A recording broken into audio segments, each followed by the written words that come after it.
What's up, everybody? Welcome to Podcast Now. I'm Alex, and in this video, I want to talk about Ubisoft being for sale, or at least that seems to be the report from Kotaku over the weekend. It was kind of the big story of the weekend, and to boil it down, it's that Ubisoft may or may not be looking to sell itself. And the variety of reasons was offered as well. In terms of the news part of it, that's really all I care to, discuss right now. I want to talk more about, okay, well, now what happens? Who could buy them? Should they be sold in the first place? What could happen to their games, their franchises? That's what I want to talk about in this video. But Ubisoft does make sense as a corporation or an entity that could be sold off. Obviously, they've had quite a few issues. They are, in a way, needing of a course correct. You know what I mean? They're gigantic. I believe somebody did a ranking of these big companies, right? Like a Square Enix, a Konami, a Sega, and how many employees they have. And Ubisoft crushes, so many of them. Ubisoft has over 20,000 employees, which is an ungodly, amount of people that work for them. And again, the rumors internally of Assassin's Creed, the next game, being further away than they thought, the next, Ghost Recon, the next, etc. All these games are being pushed back. So, all right, I guess, and I kind of just answered my own question, but do they need to be sold? Well, it's a tough one, right? Because if they are sold, right, this would be a Microsoft buying Activision. This would be a Microsoft buying Bethesda. This would be a Sony buying Bungie kind of thing. It would be very, very expensive. This would be billions upon billions. Now, it would probably, I'd imagine, I don't know the numbers for sure, I'd imagine it would be more of like the Activision thing where we're talking, more than, say, like 10 billion, I would assume. But like I don't know the, the official numbers off the top of my head, so maybe I'm wrong. But in that way, I guess what I'm trying to say is if it's that way, then we're talking about a gigantic corporation folding in to a Sony, Microsoft, Tencent. And that's the thing, too. The issue here is it's not just our Lord and Saviors, as the console warriors would probably like to say, right? It's not just our Lord and Saviors, Microsoft or Sony, buying up we have other parties that could very well be interested in Ubisoft, and specifically somebody like Tencent. I would like them to keep their hands off of just about everybody, but that's just my opinion. So it is a danger to do that. Now, am I arguing against the fact that Ubisoft needs a course correction? No, I do think,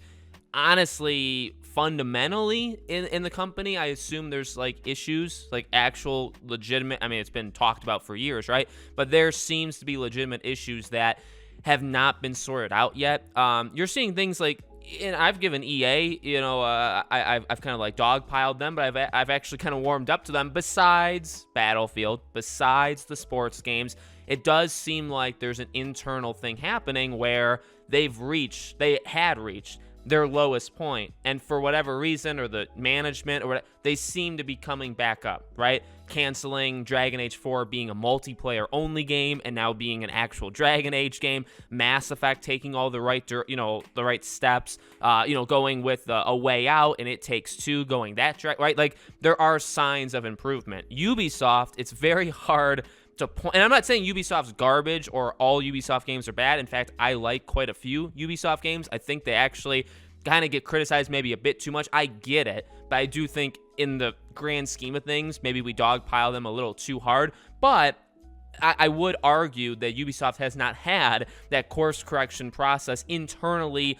organically yet. They have not done it themselves where we can tell, okay, this is the point we can see. It seems like something has happened where they are now on the upswing. Maybe it's happened, like Skull and Bones actually seeing the light of day. If they did anything with Beyond Good and Evil 2, like that would be a good sign. But, Skull and Bones is a positive, but that's kind of it. You know what I mean? So they really haven't done anything to signal, again, like in EA, when you have the rumors of canceling multiplayer for Dragon Age and you're going to go single player, well, that's a big difference to when they were saying single player games are dead, nobody wants to play, you know what I mean? So they had that moment in my mind. Ubisoft has not. So I do think Ubisoft needs that moment, but I don't know if selling them to like Sony buying them, I would say the same thing if Sony bought them as Microsoft bought them. Here's what, and this may be taken the wrong way, and this may be too harsh, so, judge accordingly. Microsoft, I don't think their strength is managing things, and that's just my opinion, in terms of bringing in these studios,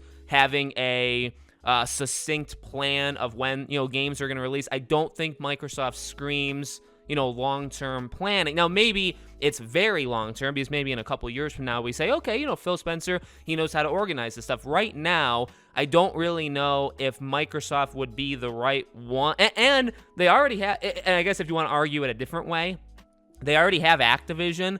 They're already going to have to worry about, those internal problems, lawsuits, just all of this kind of hearsay that goes on in the company. Like, they're going to have to deal with all of that. Now, I'm not saying, they can't take on two at the same time. That's fine. If they want to, they can. And I'm not, by the way, saying, well, therefore Sony needs to buy them. I'm just saying for Microsoft, no matter what happens, people are going to get very upset because, again, if Microsoft were to buy them, Sony were to buy them, if they made even half of Ubisoft games exclusive, I do think that would upset a fair amount of people. So I don't know. Ubisoft, again, like I've said this before, the Ubisoft, Square Enixes, Capcoms of the world, I would like them to remain independent. You know what I mean? Like, you have the Sony, Microsoft, Tencent, Embracer Group. Like, these are the companies, right, that just swallow things up, right? Not necessarily Sony, as of recently, as of the past, 5 or so years. It's mainly been more Microsoft, Tencent, and Embracer Group.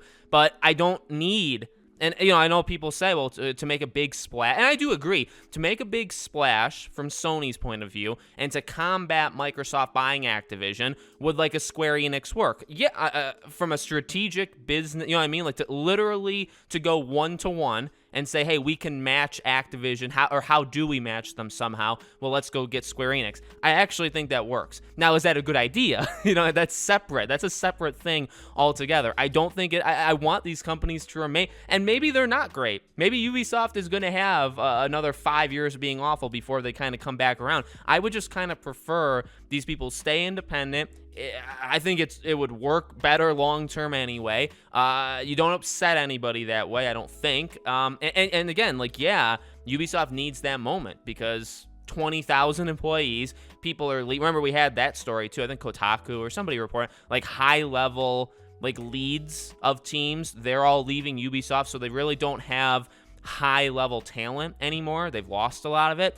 But they also have a lot of people. Their games are stalled. They've had, allegations brought out, internally. So, they 100% have issues. But I think you have to kind of work them out. Hopefully, you work them out on your own. Do you need somebody to buy you in order to fix all of your problems, I guess is my question. And I don't know what the answer is, to be honest with you. So, I don't know. I think Tencent scares me, but I think Tencent makes a lot of sense to buy a Ubisoft. Microsoft obviously makes sense in a lot of ways for Ubisoft Play. The fact that Microsoft has an unlimited amount of money that they can just do whatever they want with. It does make sense. I guess I would only argue against Microsoft in terms of, do I think they would do it? I would say no, only because, the Activision thing technically still hasn't even gone through. They're still doing that. But, would that stop them? Again, they have an unlimited amount of money. They could do whatever they want. So I don't know. I don't want anybody to buy them. I want them to work on their issues, by themselves. If I had to pick, you know what? I'm not even going to say it because it's just going to make people mad. So I'll leave that, I guess, kind of ambiguous, but flat out honest. Hopefully those that have been with me a long time know when I'm being genuinely honest, which actually is all the time. I don't want Ubisoft sold. I just don't. And I think they should be able to work on their problems on their own. Again, I think EA, we've seen, and again, having a Square Enix, having Sega, having Capcom, having all these things on their own, I think is just better for the game. I just do, rather than having them all, do we want Sony, Microsoft, Tencent, and Embracer Group to own every single major publication, and then it's all of them, and then it's just all indies, and there's only a two-tier system? I would hate that, and I think that's where we're heading. There's really no stopping it, but I'm going to attempt to slow it down through my words that are meaningless to the corporations that could buy Ubisoft. So let me know what you guys think in the comments. Make sure you guys are subscribed to the channel. Hit the bell icon so you guys know when all these videos go up. If you want to follow me anywhere else, all my social media is in the description below. Thank you all for watching, and I hope to see you guys on the next video.